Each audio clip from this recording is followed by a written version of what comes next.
कोकणात शिमग्याचा उत्साह मोठा असतो। चाकरमानी सहकुटुंब गावाकडे खास शिमगा साजरा करण्यासाठी जातात। लोकसभा निवडणुकांच्या पार्श्वभूमीवर आता टिकांचा शिमगा आणि राजकीय चिखलफेकीची धुळवड मात्र पाहायला मिळते।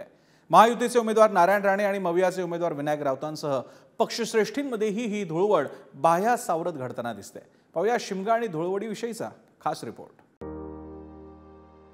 कोकणात नारायण राणे विरुद्ध राऊत आरोप प्रत्यारोपांचा शिमगा। राणेंचा ठाकरेंना इशारा, राऊतांचा राणेंना सज्जड दम। रत्नागिरी सिंधुदुर्ग मतदारसंघातील प्रचाराला भाजपनं मोदी विरुद्ध ठाकरे असा रंग द्यायचा प्रयत्न केला।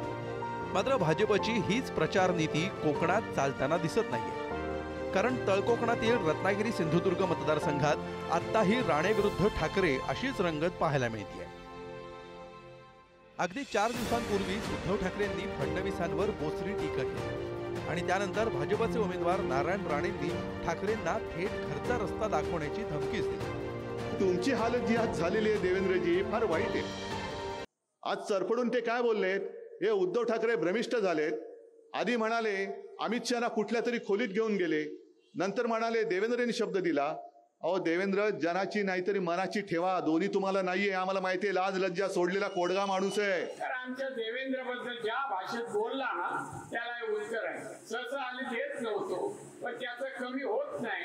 आता त्याला सांगतो मी आता खासदारकी लढवतो, तू आता येतो शिकडे ये आणि असे शब्द सिंधुदुर्गात बोलून जा। मग परत जायचा रस्ता कुठून जातो तुम्ही दाखवा। आता नारायण राणेंनी ठाकरेंना धमकीवजा इशारा दिल्यावर विनायक राऊत गप्प बसतील ते कसले। विनायक राऊतांनीही नारायण राणेंना 9 खुनांची आठवण करून देत जोरदार हल्लाबोल केला।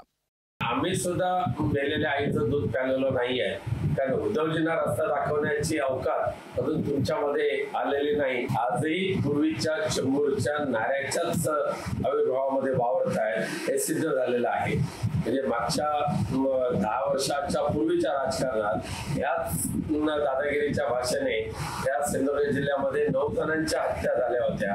आता तीच भाषा अजूनही त्यांच्या तोंडात कायम आहे। कोकणवासियांना राणे ठाकरे संघर्ष काही नवीन नाही। राणे आणि ठाकरेंच्या शिवसेनेतील एकमेकांवरील वैयक्तिक पातळीवरील आरोप, टीका आणि एकमेकांना दिल्या जाणाऱ्या धमक्या हेही काही नवीन नाही। मात्र हीच आरोपांची राळ उठवत असताना विकासाच्या मुद्द्यापासून कोकण कोसो दूर राहणार नाही याची खबरदारीही लोकप्रतिनिधींनी घ्यावी इतकंच। विकास गावकर, पुढारी न्यूज, सिंधुदुर्ग।